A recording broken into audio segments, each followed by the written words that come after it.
নাহিদ ইসলাম যে বক্তব্যটা রাখছে যে ফিটনেসবিহীন একটা রাষ্ট্র বাংলাদেশে শেখ হাসিনা দিয়ে গেছে, আপনার কি মনে হয়? আমার মনে হয় না যে সে একটা ফিটনেসবিহীন দেশ রেখে গেছে। আমি যতটুকু দেখি বর্তমানে যে দেশের পরিস্থিতি, 17-16 বছর যে উনি দেশের জন্য কাজ করছে, কাজ মানে কিন্তু দুর্নীতি ধামাচাপা দেওয়ার জন্যই উন্নতি। এই যত উন্নতি দেখতেছেন, যত উন্নয়ন দেখতেছেন, সবকিছুর পিছনে কিন্তু দুর্নীতি এবং তাদের অর্থনীতি, তাদের পাচার করা। অথবা দেশের কিন্তু উন্নয়ন করছে, কিন্তু দেশের মাথা পিছু জনগণের প্রতি ঋণ হয়ে গেছে এবং তারা হাজার হাজার কোটি টাকা নিয়ে গেছে, কিন্তু দেশের মধ্যে অনেক কাজ করছে, অনেক ডেভেলপ করছে। ফিটনেসবিহীন দেশ আমি দেখতেছি না।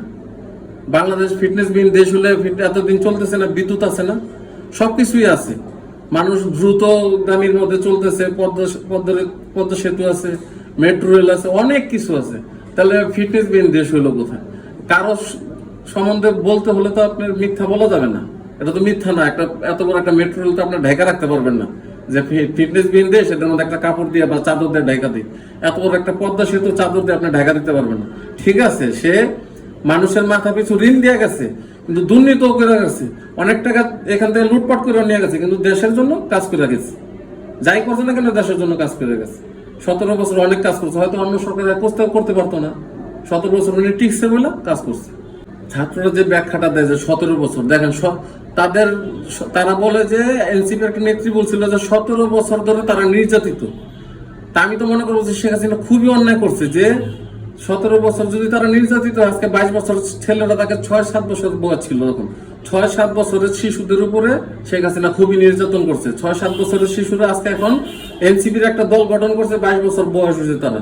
তো এই 17 বছরের মধ্যে যদি তাদেরকে নির্বাচন করে, তাহলে বিএনপিরা কি করছে?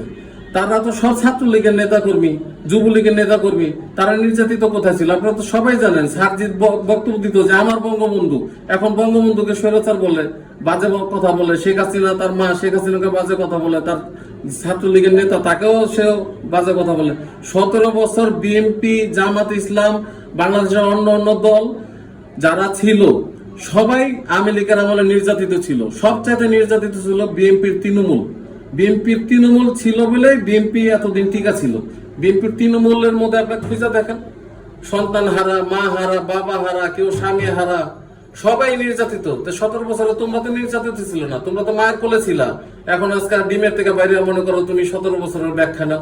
17 বছরে কত পরিবার ধ্বংস হয়ে গেছে আওয়ামী লীগের আমলে, কত পরিবার মাটির সাথে বিলীন হয়ে গেছে, কত পরিবার ব্যবসা বিলীন হয়ে গেছে, না খাওয়া আছে, স্বামী হারা হয়ে আছে, বিধবা হয়ে রয়েছে, মার বুক খালি হয়ে রয়েছে, সন্তান হারা।